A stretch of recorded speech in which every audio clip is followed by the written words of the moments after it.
Welcome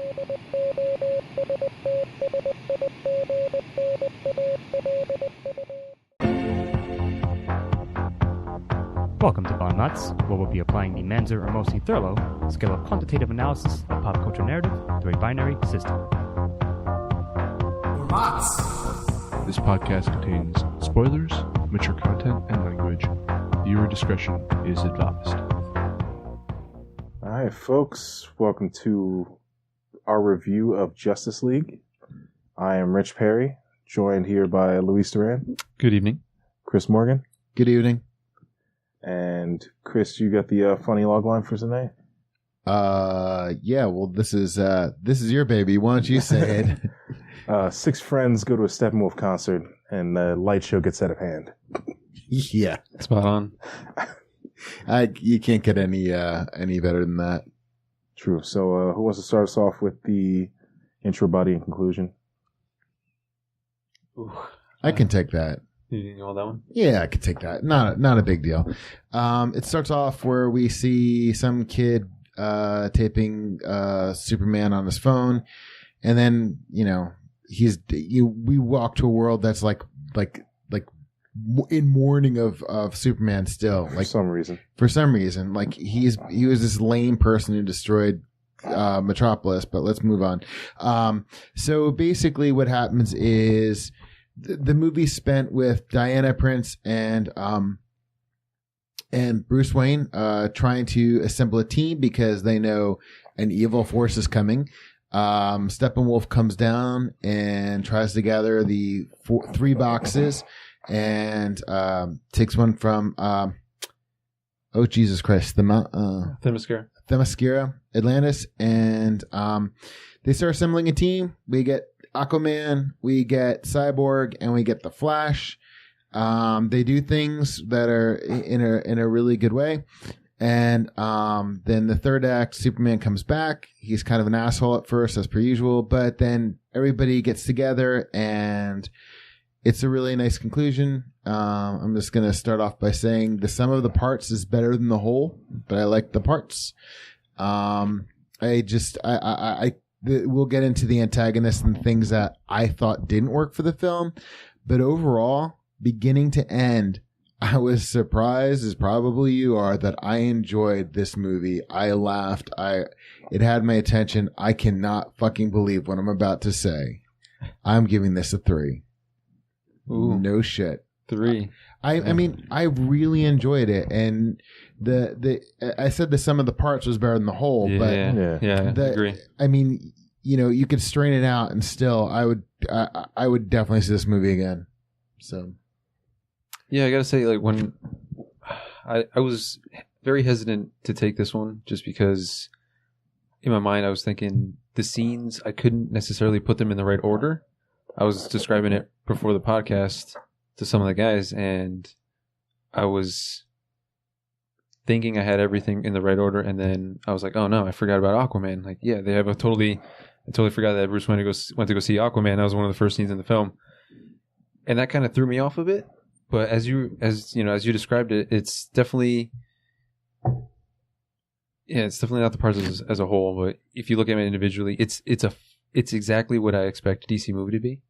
I don't need to hold in the same caliber as a Marvel movie or anything like that. It shouldn't be held to that same caliber. Because they did so much in it's just 2 hours.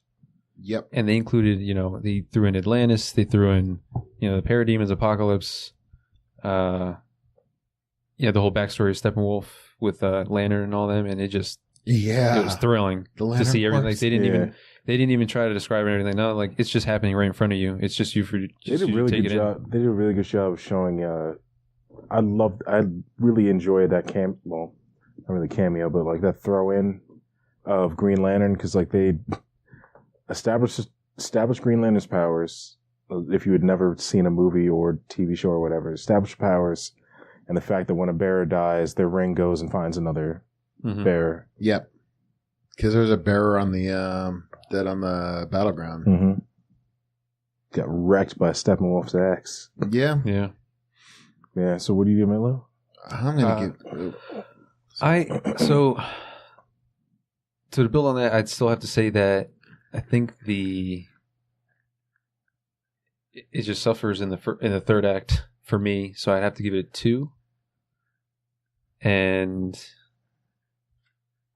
just because I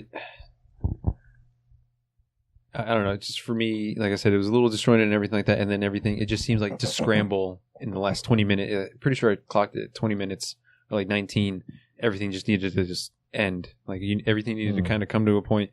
All the plot points needed to be kind of be done. And then kind of rush. And it really wasn't a payoff, so to speak, in a sense. Like, I didn't know. Like, they separated Unity and then that's kind of it. Like, it was done. And then Steppenwolf they didn't even die. Right? No. Yeah, well, he goes back to he was able to get out back to Apocalypse. Parademons and then I got swarmed by the Parademons. And I for some reason I can't give it a 3. Maybe I didn't. Well, Rich, what do you think? You might be able to sway me on this one. Well, I get what you're saying, because a lot of that with the rush job had to do with executive meddling, because I know WB like sent down the mandate that it had to be 2 hours exactly, because all the other movies so far that Snyder's been involved with have been at least 2.5 hours, and I feel, as has become tradition with majority of these movies, that the extended cut will address that somehow. Yeah, absolutely. But I do have to agree with you, and with the conclusion, kind of, it felt a little lacking for me. Like, everything was tied up too neatly. But then again, like, as we were talking about pre-cast, how that seems to be like how DC really handles their big crossovers. Because Superman is usually the one that comes in, ties up that neat bow, and everything's all hunky-dory by the end. Yeah, well, yeah. We were talking about Kingdom Come earlier this evening, and like that's a perfect example. Except, that's Bruce Wayne's the catalyst for the end, but and it's a lot darker. It's a lot darker. But it's a very definitive and quick end to whatever was going on prior to that point. So I get what you're saying, how it feels weird to give it a 3. So I think I'm going to have to join you with a 2. I'm going to clarify, like, my 3 is because I'm taking the points away from someplace else. Oh, yeah. It is. Oh, yeah. But I mean, the reason I gave it a 3 is because it was a coming together story. That was it. I mean, to me, everything else was just kind of incidental, and I'm going to hit those points when we get to them. But I mean, just in terms of, I thought the group was so great together, and they were so great from beginning to end. That's why in my heart I'm giving it a 3.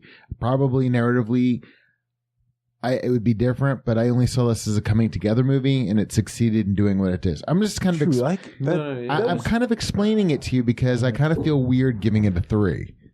You have to. I mean, you don't be to like necessarily defend it. We're not, coming at you. Well, no. After all that, this is a little different for us. Like, if you've been following the three of us from the Countdown to Justice to everything up until now, I mean, we've especially me or Steve-O have bashed these films, except for Wonder Woman. So, which I gave a 3 in there. But please, I'm sorry, I cut you off, Louie. No. I said we've bounced back and forth kind of in all these movies, as you were saying. And it's interesting that we're able to see Justice League in a different light for that reason. So I'm actually very pleased with these scores right now, currently. We'll see into the end. Yeah. Yeah, man, you don't have to defend it. It's all. Well, that's why, because that was my take on it. Because because I know we try to keep it narrative as opposed to just visceral. But my take was this is what the movie was about. So, all right. So it's that takes us to themes with Lou. You want to take this one? Yeah. So I wrote down a couple ones. It's a short list. It's a couple ones. So honestly, it's all about. It's funny because that they're essentially battling the Unity, Steppenwolf / Unity, and it's literally it's a no I in team kind of movie. Like it's everybody needs to come together. It's the origin of the Justice League, as you know. We're all just, it doesn't even matter. Just go find the team, put them together. If they're not all together, we're going to lose. And then we need, our golden boy, obviously. Like he's the one that brings it all together. Which honestly, it also would bring me to the second theme, which is the obviously the Christ parallel in every single Superman movie. Every Superman that we've reviewed has this Christ parallel, and now was it a year or 2 years after? Even the Donner films. Did the Donner films were Christ? Oh yeah. Oh yeah, for sure. Because he Last on the Krypton, like the you're the chosen one. Yeah, I gave you them, my only son. Yeah, like there's no account for him between 18 to 35. Mm-hmm. Yep. Okay. Yeah. But yeah, this is his 3 days. Was it however many? 2 years. It's like Easter, Superman's Easter, essentially. Like he rises from the dead, and like the only way it would have been more heavy-handed is if you had like kids like searching for egg, doing the egg hunt. Like Clark just walks by and smiles. I mean, it's there's not really that much meat to the themes that I'm trying to catch. I mean, possibly redemption. Are there ever? Possibly redemption. Like they're doing the whole like Wonder Woman coming out of her shell after 100 years, or finally being, the hero that she's supposed to be. Bruce redeeming himself, forgiving himself because he blames himself for Superman's death, and Cyborg trying to find his humanity. Flash trying to find family, friends. Yeah, he has a family, but like he's also trying to build up his heroism too. As like that scene with him and Batman when they're going to save the hostages I love that one because he's just like, save one person. He's like, what do I do after that? You'll know. Mm-hmm. He just goes and saves everyone, and then instinctively just joins the fight and does what he needs to. And I loved that. I thought that was such a great moment, narratively, character-wise, dialogue. It was perfect. And I also like on Flash. I might be jumping the gun, but I like how Flash's costume looked like it was homemade. He had the little things that he said from the space shuttle. You could see the wires holding it together. That he made the little lightning bolts. Because when you see it in the trailer, it's like how I immediately thought of like the first two attempts of Spider-Man before Homecoming. Like amazed, they went from wearing like sock caps to having these amazing suits, and it wasn't until Civil War where Stark gets his costume, and in this one it's just like, okay, this genius kid built this costume. And I was telling, did I tell you this? I was told Beth, I said it looked like it would be the kind of thing like every time you needed to take it out, it would be like taking out Christmas lights from the year before, like you'd have to untangle it. So I think I heard that it was like 100 and something separate pieces that click together. Really? Yeah. It was great design. It was phenomenal.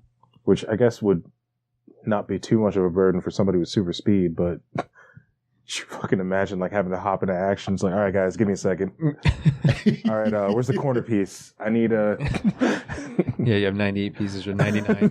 Which makes me wonder if Bruce Wayne's not going to be like, well, because since Alfred and Bruce can basically work on planes and everything, it's just like, hey, let's all get together and build you a suit. Well, now that we're going a little more in the heroism route, that's a pretty good theme. That essentially, it's true because Aquaman has somewhat of the same arc. I mean, he's the aloof bad boy who wants nothing to do with being a team member or doing anything heroic. And he walked away from Atlantis for a while too, right? Yeah. Because Mira calls him out on it when he finally shows up when the mother box is being stolen. Which, if I'm being honest, how the fuck did he know to go to Atlantis if he's been away that long? Oh wait, I think maybe it's because Bruce brought it up, or is it like, does it have a distinct sound? Maybe that actually, see, that's pretty interesting too. Like as soon as he brought it up, and then he just goes straight there. Like you don't.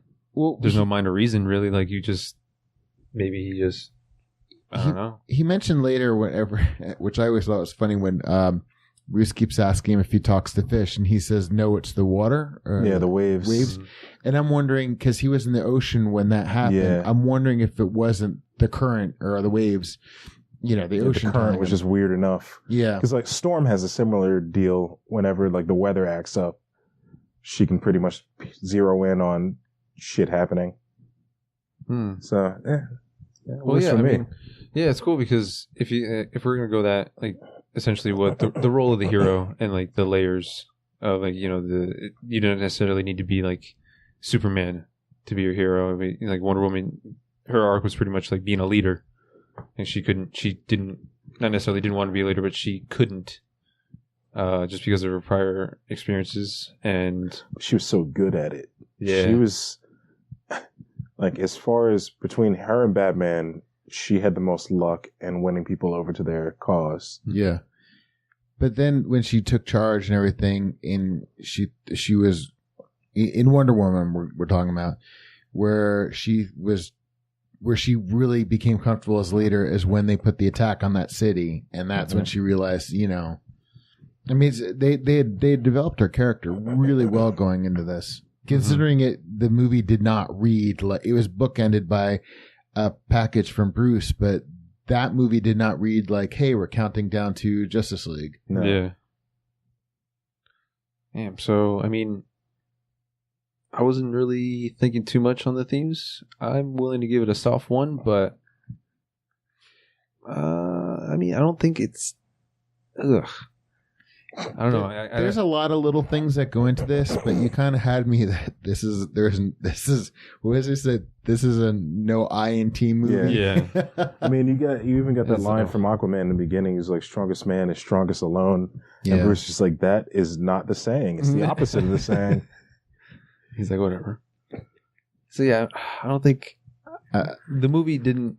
Actually, though, it almost falls apart at the end, where it's like there's no Iron Team until Superman shows up. Yeah, as long as Superman's there, So I guess that'd be a 0 for me then.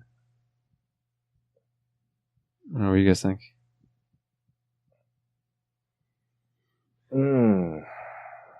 Any other undertones? I'm gonna probably give it a 1. I was actually thinking I might give it a 0, but there's so many little disparate things. It's like the rest of this movie. There's no one strong current theme to it. Some of its parts. It is the sum of its parts, but I mean, there's like great moments of heroism, overcoming obstacles, confidence. There's no I in team, which I love. That was such a great. I'm gonna. I will not go with the team aspect. I'll go with the heroism aspect for themes. Okay. Because Batman was relearning how to be a hero without all of his bullshit going on in his head that made him attack Superman. Wonder Woman's still coming to terms with being out in the spotlight and helping out. Cyborg now finds an outlet for his powers, or as Wonder Woman calls them, his gifts. I loved every scene between Wonder Woman and Cyborg. He was such a great. He was just all the pathos in the movie. He was phenomenal. That kid, Ray Fisher, he has a lot of presence, and I cannot wait to see him in other things that he does. I agree. Because listening to his lines, I don't think anybody else really could have sold them as well as he did. Especially since like half the movie, he has his face covered by his hoodie, and obviously, so the fact that he could just. Yeah, you're right. The presence. Yeah. So that's going to be a 1 from me, at least for heroism as a theme. And that, so it's a 1-0-1, and that'll bring me to antagonist 0. Steppenwolf was a very weak villain. He posed somewhat of a threat. I mean, really, the most threat he ever posed was to Themyscira. Agreed. Yeah. Atlantis, I mean, he only fought like 5 people. And just kind of snuck in and took that. And then the third box, they had left it out on top of a car, and that's the only reason he got that. Yeah.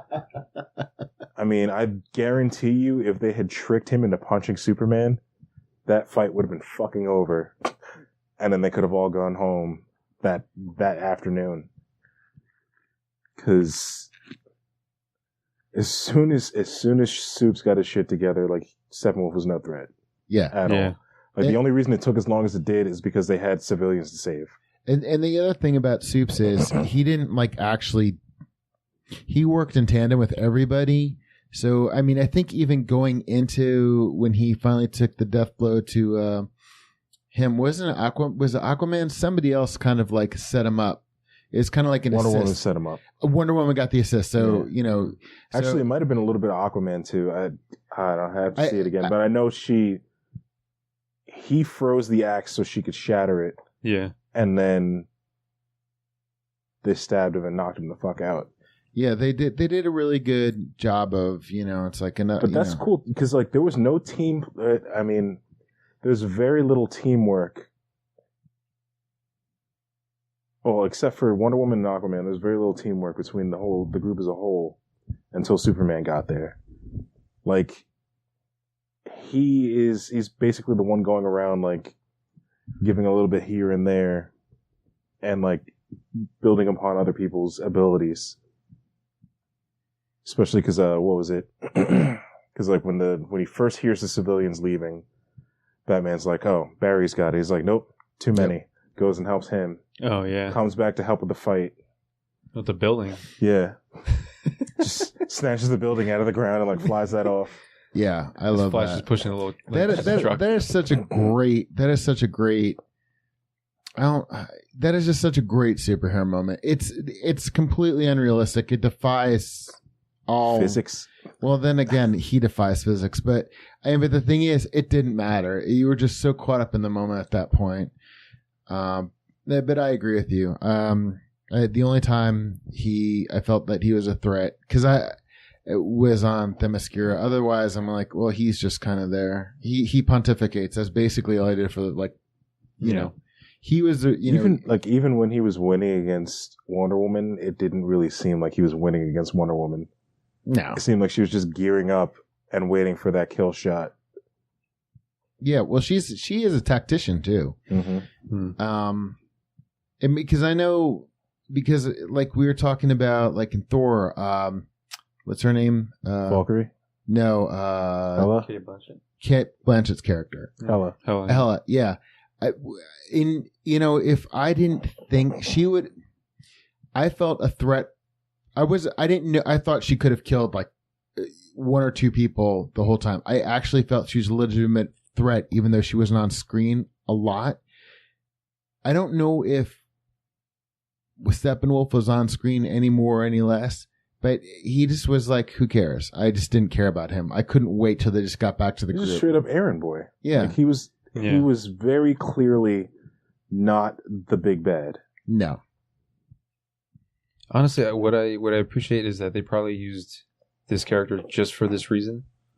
In a way, like they didn't have to waste a good villain, or a well-known villain. He's just a placeholder. Yeah, out of all of the out of all the villains that you could have picked to bring the Justice League together, Steppenwolf is a terrible fucking choice. Yeah, and like you said, that may have been on purpose. Yeah, I'm honestly I'm totally fine with it, but it's still a 0. Like at least make him at least a bit interesting. And this is where when we get to the ending, why I gave it a 3 instead of a 2 is because it's just like he was ineffectual through the whole thing, so I couldn't dock him in the third act because he was never there. So again, I would judge it in terms of the team. So it's just So what do you think? What would you give it? I'm giving him a big 0. He was boring.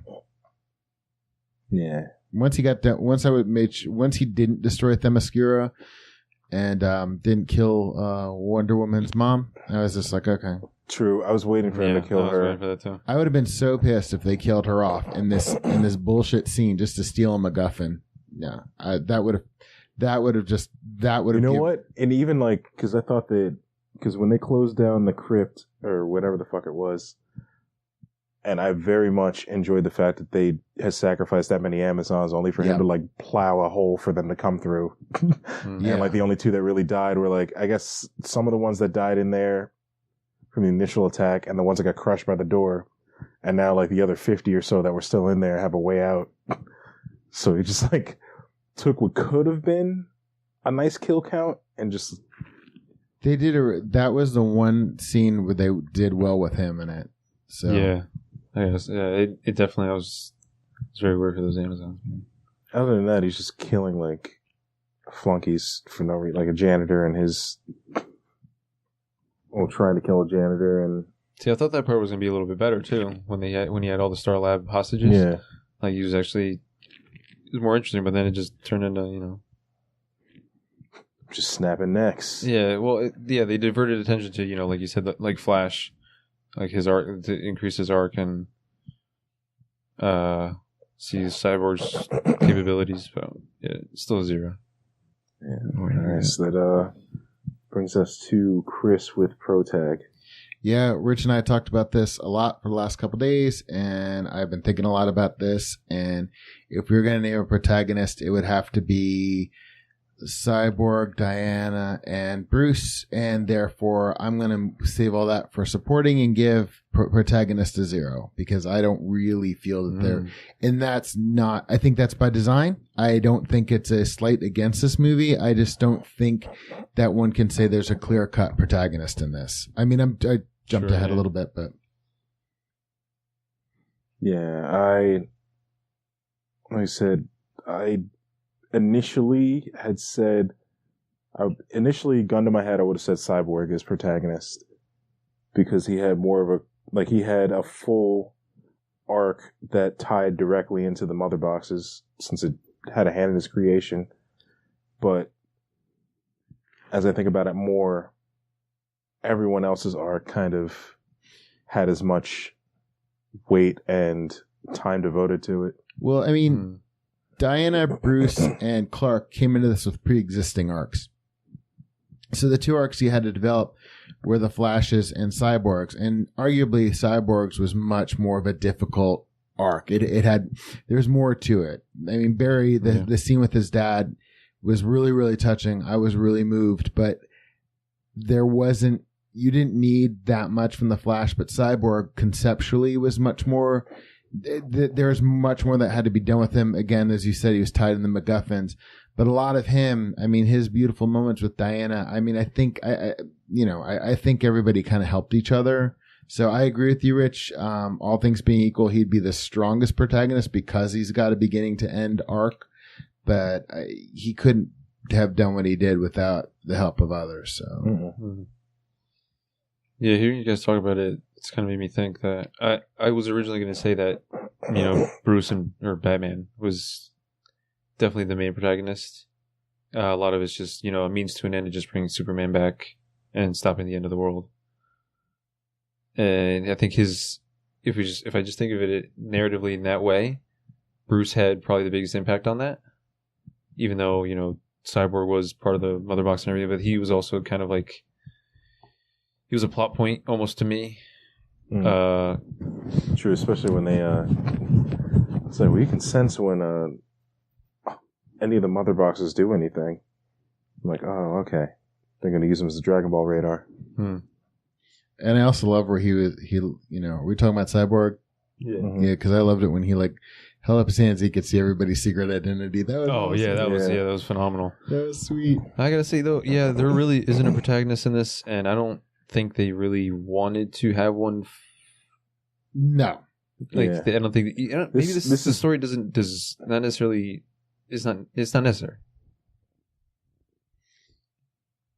Yeah, there's other besides Guardians. I can't really think. The other team movies where it's essentially supposed to be centered around just one person. Maybe one of the X-Men movie with Logan, but that's very loose. Yeah, Logan's very clearly the protagonist in all the X-Men movies. Yeah, I'm comfortable scoring this a 0 for that reason. I couldn't really find not through any fault of the movie, but through design. Yep. Yeah, and it's fine. What about you, Rich? No, I'm gonna give it a 0 for that very reason. Zeros all around, huh? Yeah. So you're over the supporting, which is everyone else. Yeah, and I gotta say it's a 1. I loved Ezra Miller as Flash. He is, especially the direction they took. I'm not sure like how heavily Ezra put into like how much he influenced the character that we see on screen. But I love exactly what they did with him, and for me, like he gets a 1 just for him alone. Really, I can't really. Gordon was pretty cool. You know, he did a lot. J.K. Simmons did because what's his name? Gary Oldman was like, to me, like the definitive Gordon. I mean, he's right out of year 1. And I was just like, J.K. Simmons, really? Come on. He was, and then you look at him in this, and I'm like, he is a fucking good Gordon. He's really good. I think what sold me is because all the promotional material I've seen him with the hat on. I think the cowlick before he like walks outside, with the like complete with the mustache was like complete like DCEU Commissioner Gordon. That was it. That was the moment. I agree with you there. That was I know exactly what you're talking about. That was the moment. And like the fact that he sees these other heroes pop up and like he doesn't even bat an eye. Yeah. It's like, what's going on with Batman? It's like, I don't know. I'll go talk with him. Do you know what starts on the fucking light?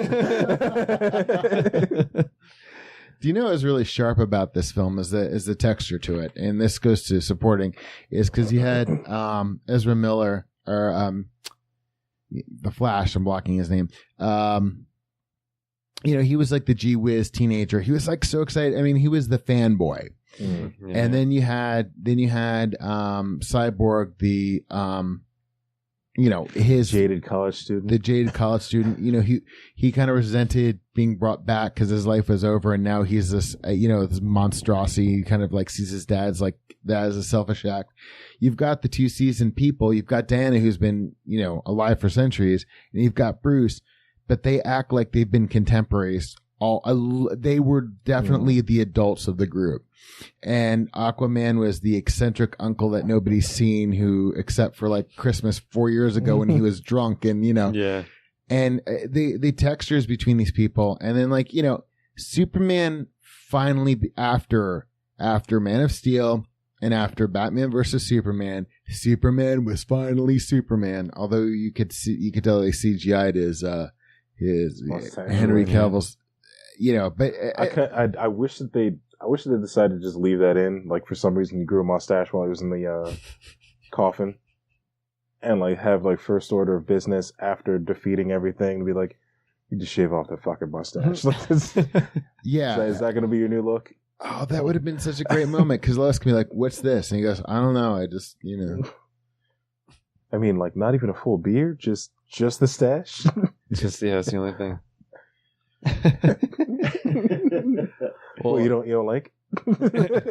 So, I mean, another superhero was Mira, which I love too. Like a little bit she was on screen, I was like, that's really cool that they even had her. I wasn't expecting too much. She did Morgan Steppenwolf than the entirety of the Amazons. Yeah, she commanded presence too. Like when she was talking to Aquaman, I was like, oof. Hey, asshole. Why are you showing up now? Yeah. It's like, I don't need this shit. Like, and also, I don't know if you caught it, Chris, that they had Martian Manhunter, the origin of Martian Manhunter, or not origin, but they had Martian Manhunter in the film. No. Wait, no. So after Dr. Stone leaves Star Labs and he talks to the janitor, and the janitor says, hey, I'm sorry, about Victor. I heard what happened or whatever. Later on, I think it's the scene, maybe a couple scenes after Victor and his father talk in the apartment. It goes back to the janitor. He hears a noise in one of the Star Lab rooms, and he goes into to take a look. And there's some kind of alien or humanoid or some kind of being, going through some equipment. Yeah. And it cuts to the janitor's face, and an alarm goes off or something. I think the alarm is already going off in a red light. and there's like a silhouette, and it's clearly Martian Manhunter. I didn't. You know what? It has to be. I just You know, it's figured one it of was a those- parademon. I thought it was a parademon too, but then it was he's alive. It was so quick, and then it moved on to something. You know, they moved on from there. So yeah, I totally forgot about it until you mentioned it. So pretty sure, and then that's got to be on the cutting room floor. Yeah, When they do the interrogation scene with the Star Lab hostages, like the camera clearly is focusing on the janitor. Jean, right? That's Martian. John John Jones. Yeah. But so definitely one for me. Like this had it pleasured me quite a bit. My fanboy libido, so to speak. Sure, I got a huge kick out of all the characters in it, minus Steppenwolf. But Yeah, I think that's the only one I would say they did a disservice to. and plus, I got to see more of the Amazons. I mean, Yeah, they're always a treat to watch. I wish that I hope that every invasion that happens in Justice League starts off with the Amazons dealing with it first.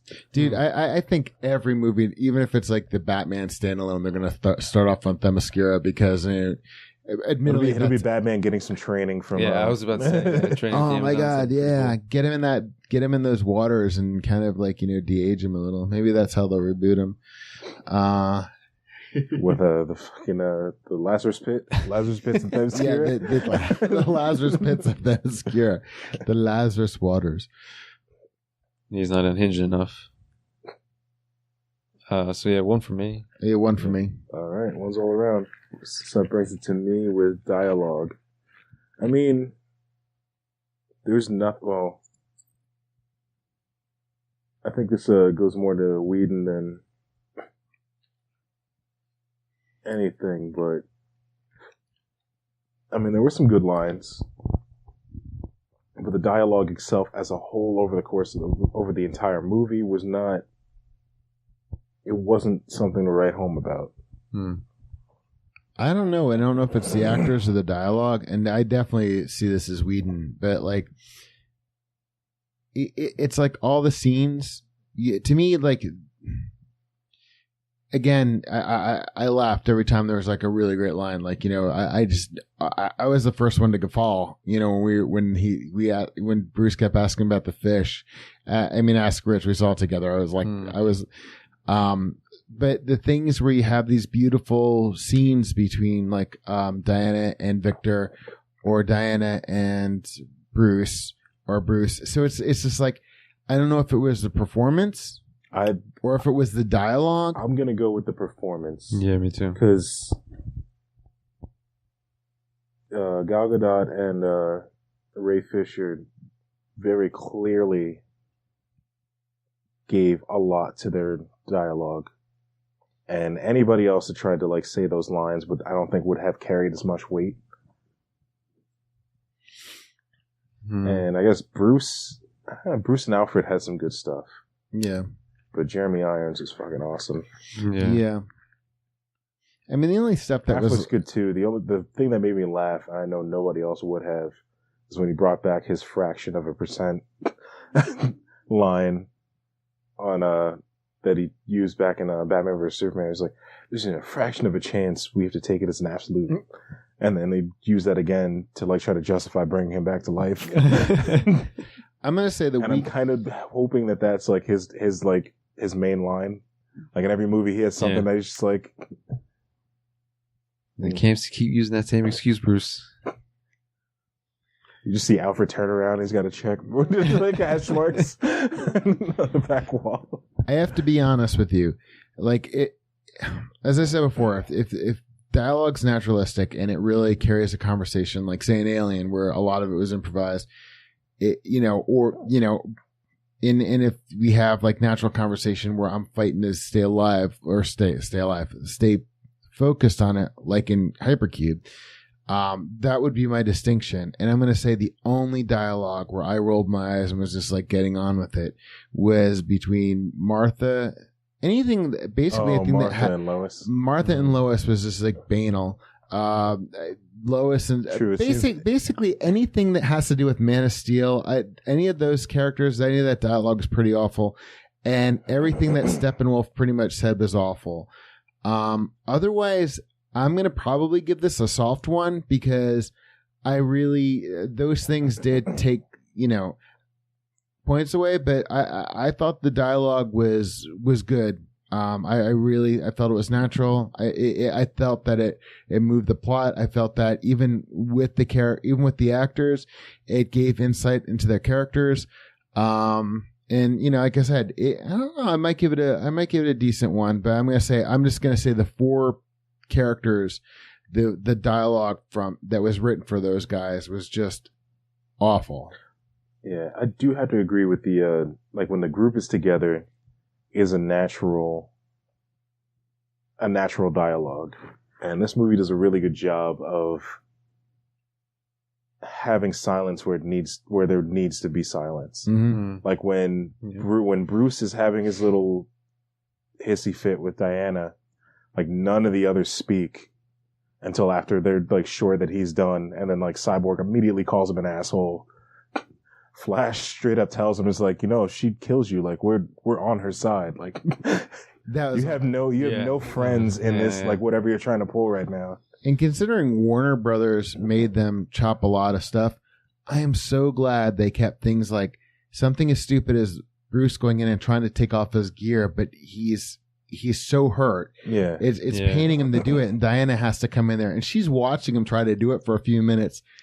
And the stuff like where comes in and like snaps his, like puts his shoulder back in place for him. Yeah, she waits. She calculated it. They kept in a lot of minutia, which when you think that you got to cut a movie down to whatever the original runtime is, the first thing to go is the minutia, and to me that's always my favorite part because what's stuff that's nonverbal, banal conversation, if it's not banal, but it says a lot about characters. It doesn't have to be, anything. And I'm so grateful they kept in that minutia. Because the rest of it was pretty relentlessly paced. And the other thing, they kept stopping. Maybe we're just slipping into style on this. I mean, we're kind of just using the MOTS scale to kind of keep us from fading too far. But they always returned to those 6. They always found pauses in the action for them to interact and to talk. So really, and that is definitely the strength of this movie, is the 6. Yeah.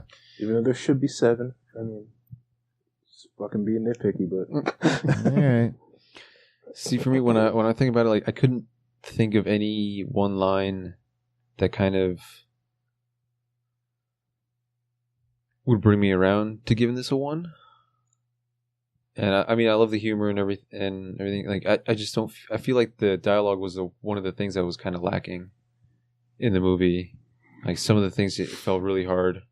The first scene with Wonder Woman, like when I think the guy says like, I don't believe it, or she's like, I forget what he says, but she's like, I'm a believer. I'm like, no, like that's just not no. And if it kept up the rest of the way, I would have agreed with you. Yeah, I mean. I think it definitely, it was a pendulum. It went back and forth. That carried over from Wonder Woman though, like especially like when she was talking with Ares. I choose love. As good as that movie was, there's some parts of it, because Beth and I were watching it. And there's some parts of it that are like, oh God, why? Why did you do that?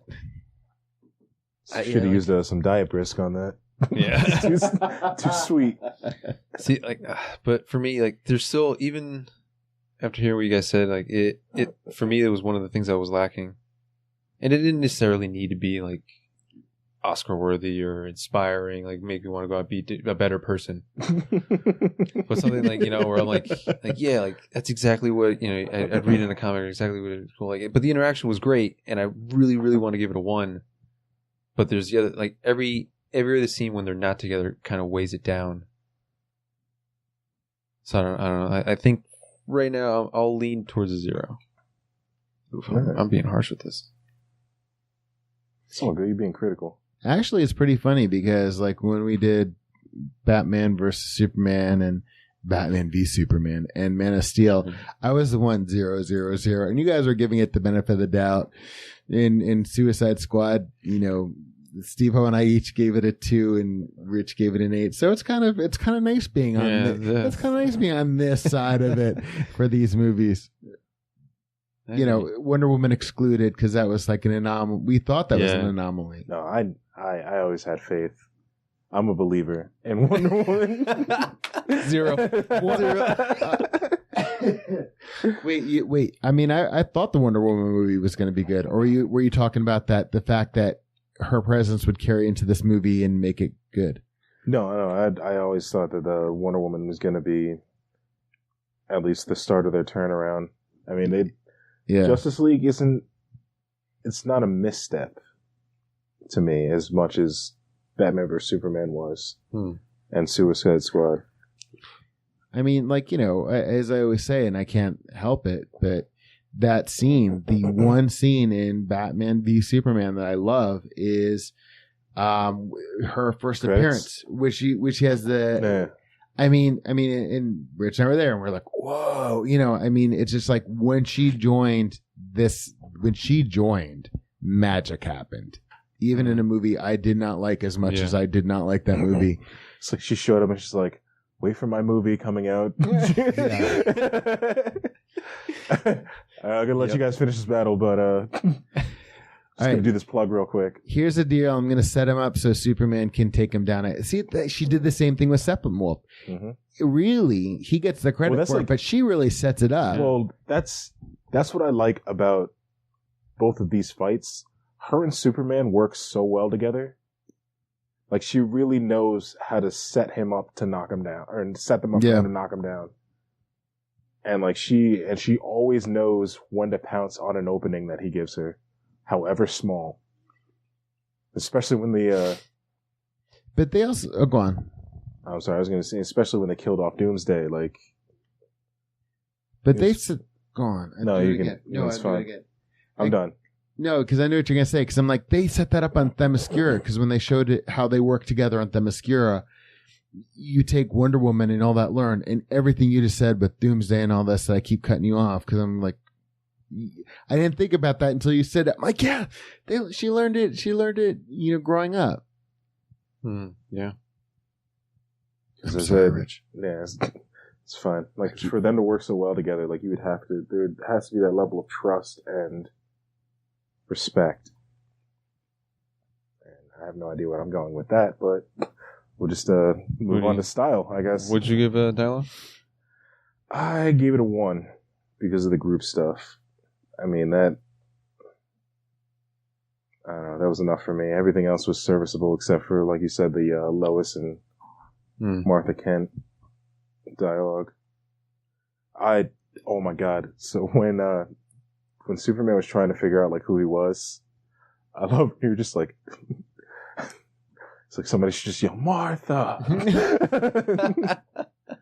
Why would you say that? I would say, yeah, why would you say that? And then you get the why would you say that name? Just a flashback.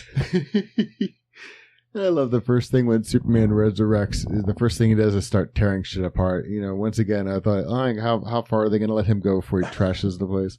They didn't let him go far. I mean, he fucked up a cop car. That was about it. Oh, and he destroyed the memorial of all the names. Which is oh yeah, that's right. That's just like it wasn't even his statue. Yeah, it was his statue was already done by the time he got there. In ruins.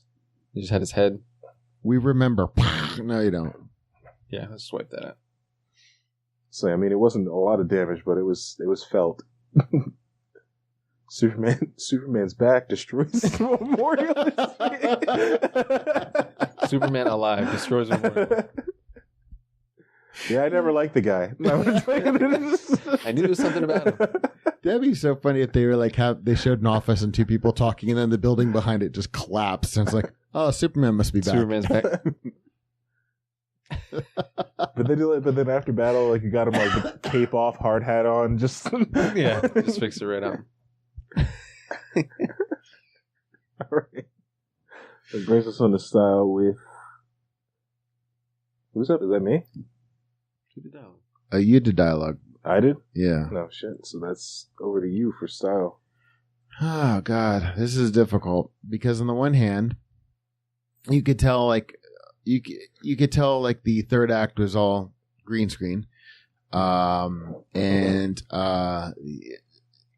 what's his name? Steppenwolf never once looked like he wasn't CGI. I mean, you could tell he was motion capture. Was there an actor besides the voice? Yeah, there was an actor. There was a motion. The motion capture. He did the voice and the mocap. Oh, jeez. But you know, the motion capture was horrible.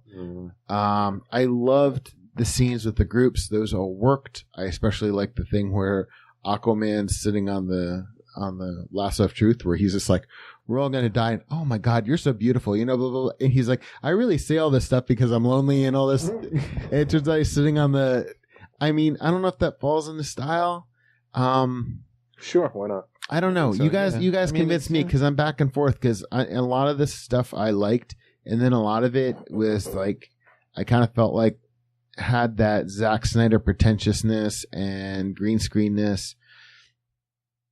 I know you guys are gonna have to sell me on this. I'm on the fence. So for me, I hate the slow motion. Oh yeah, that Zack Snyder always does.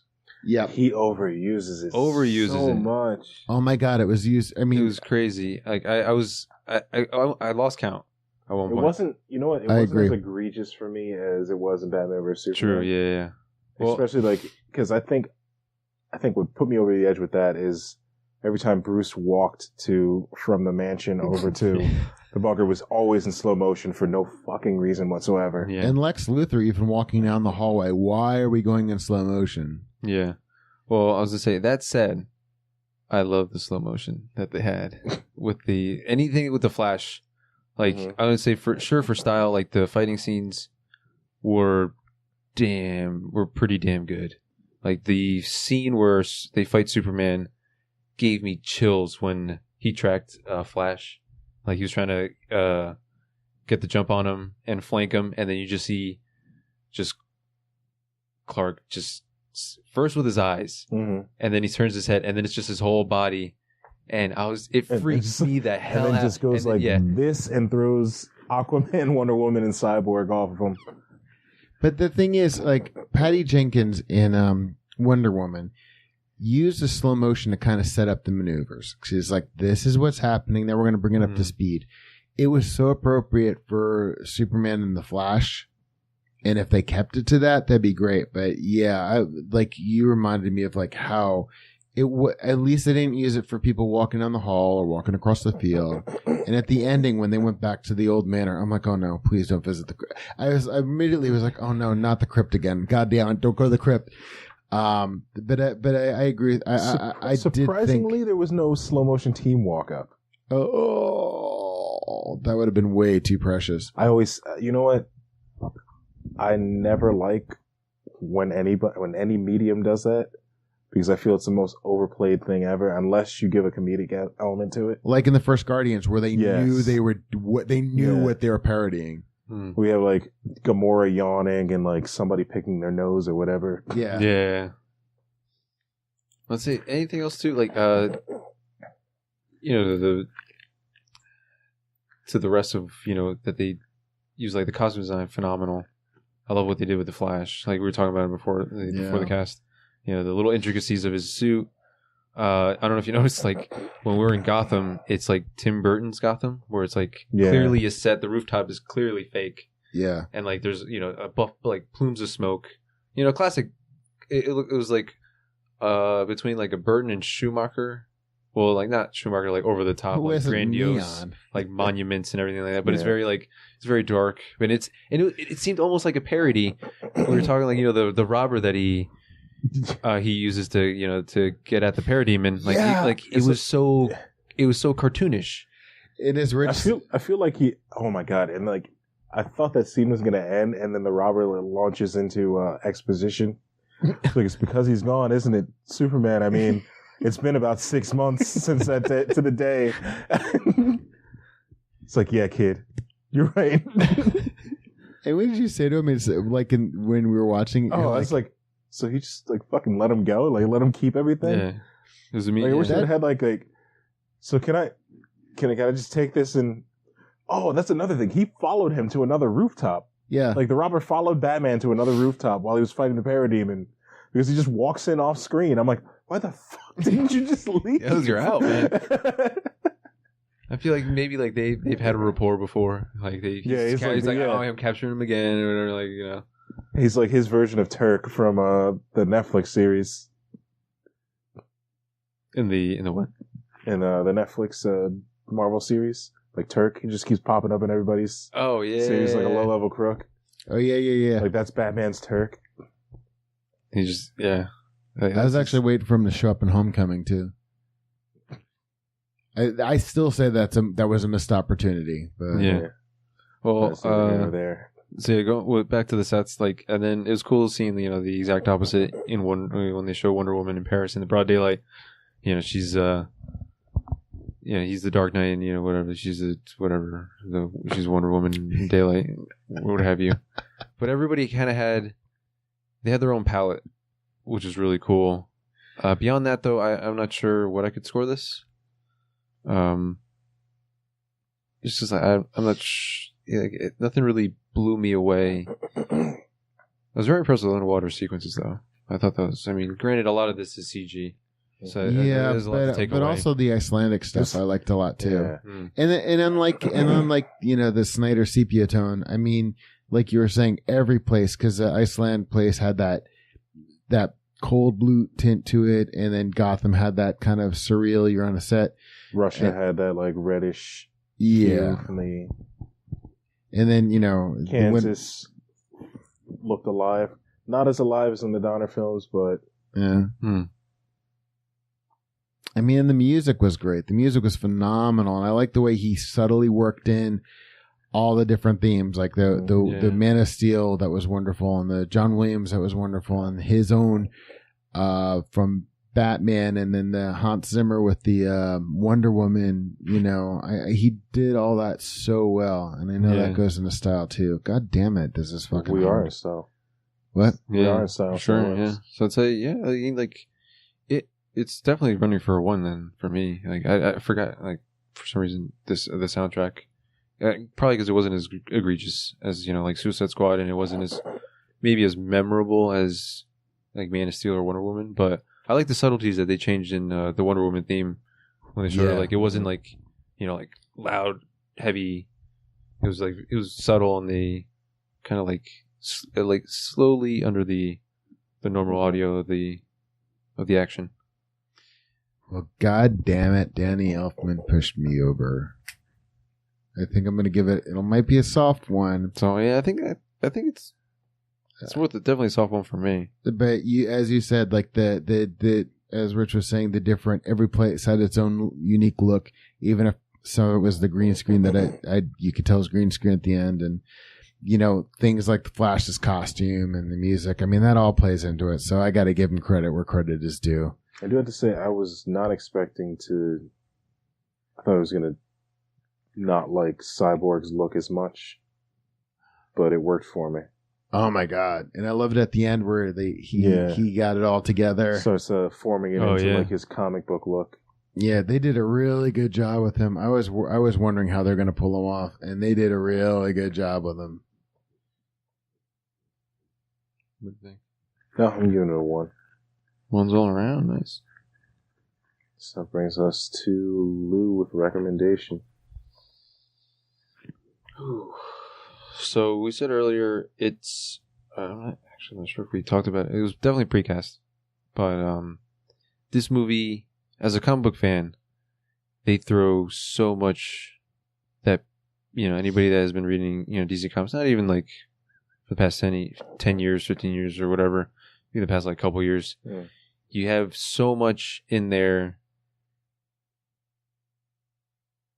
As there's so much world building that you can kind of like pull details out of there and see, like, all right, now they've already set the stage for this. They can go this way. They can go that way.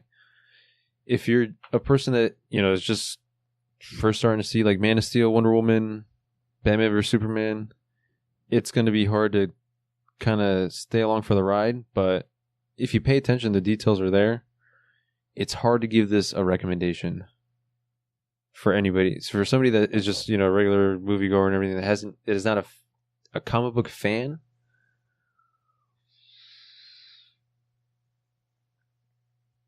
Oof.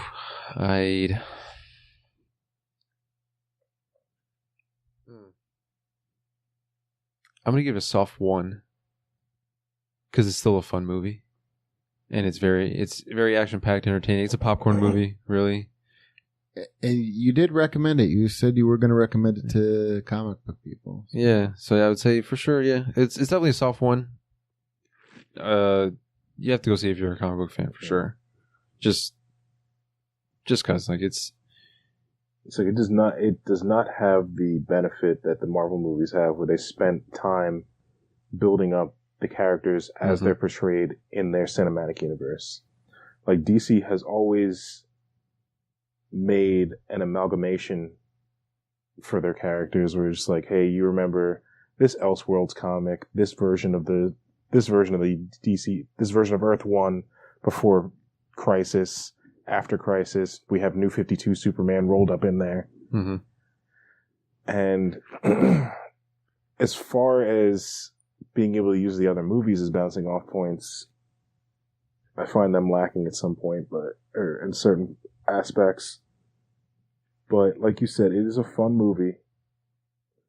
It's great to see the League together.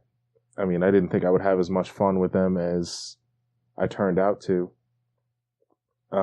But yeah, like I can't wait for the next one. I definitely recommend it.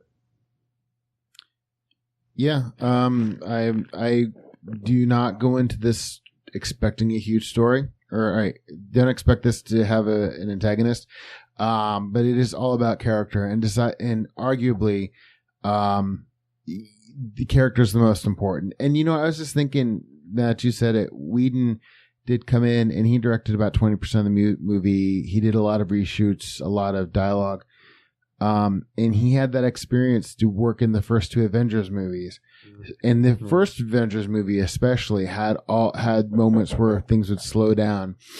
So you had a couple characters at a time, and they introduced another character, and then they paired these 2 characters off. And I think it benefited from Whedon. This movie is an awful lot of fun. I enjoyed it.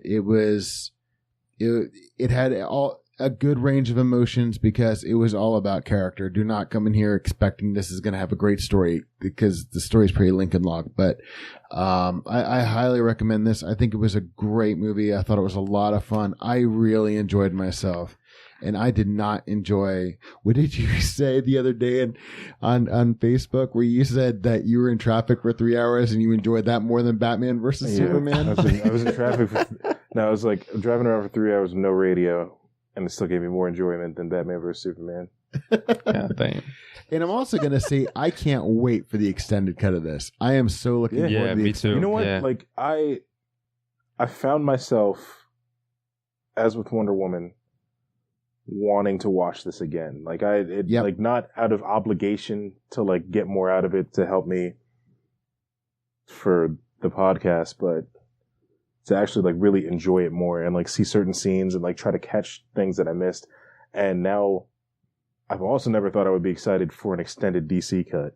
Yeah. Because it's always been like a chore where you're just like, okay, maybe this will make it better. Oh, it was worth it because it filled in those spots. The bad news is we had to sit through more of this fucking film. So. This time, like, the story was, like you said, you've seen this story before.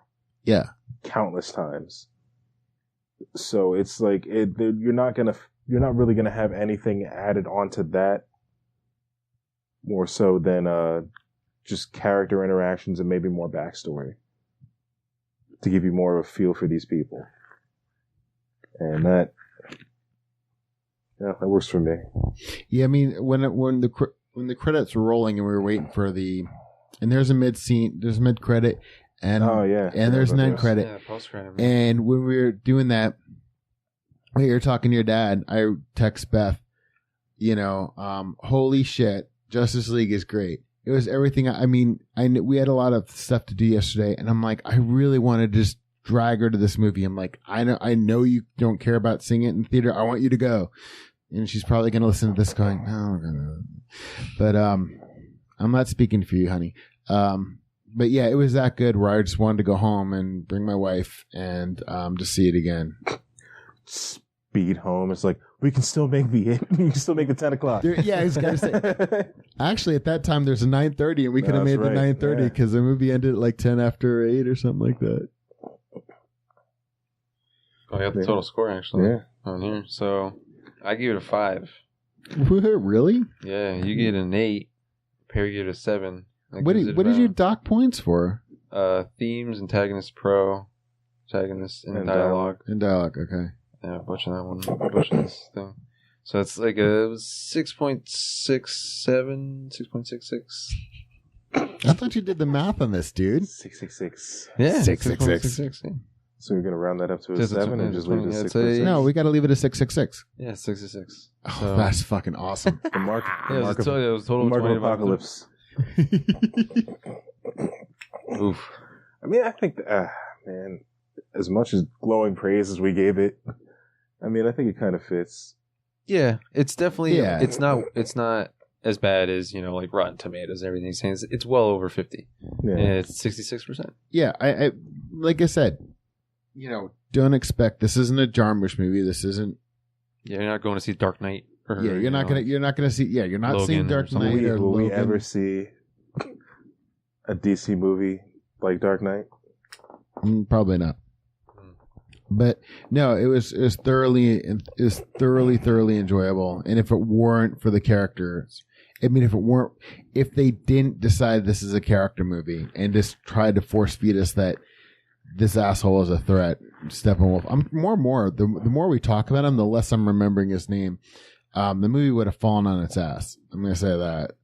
Yeah, above all odds, this movie persevered Steppenwolf's shitty characterization. It succeeded in spite of the story. Yeah. So yeah. Represented the old DC trying to creep its way back into the films. It's the death of old DC, or it's the rebirth. Obviously, Yeah. apparently, what it is. It's the reanimation of DC, and they're just gonna throw everything at us. Cool. I dig it. And if we had, I think we can all pretty much say that, as much as we suffered sitting through Batman v Superman, Man of Steel, and Suicide Squad, we got Wonder Woman, we got this out of it. Yeah, that was a good deal. It's about even then. Mhm. All right, All so hope you enjoyed the cast. I mean, we obviously enjoyed the movie. Maybe the score didn't reflect quite as much, but what are you going to do? I've been Rich Perry. I'm joined by Louie Duran Have a good night. and Chris Morgan. Peace and long life. And I don't have a log line. Or conclusion, but With great power comes great. Oh wait, no, Spider-Man. No. Look up in the sky. Editing and engineering by Christopher Morgan. Music by Christopher Morgan. Check us out on YouTube and iTunes for the shows, and on Facebook and Twitter for updates.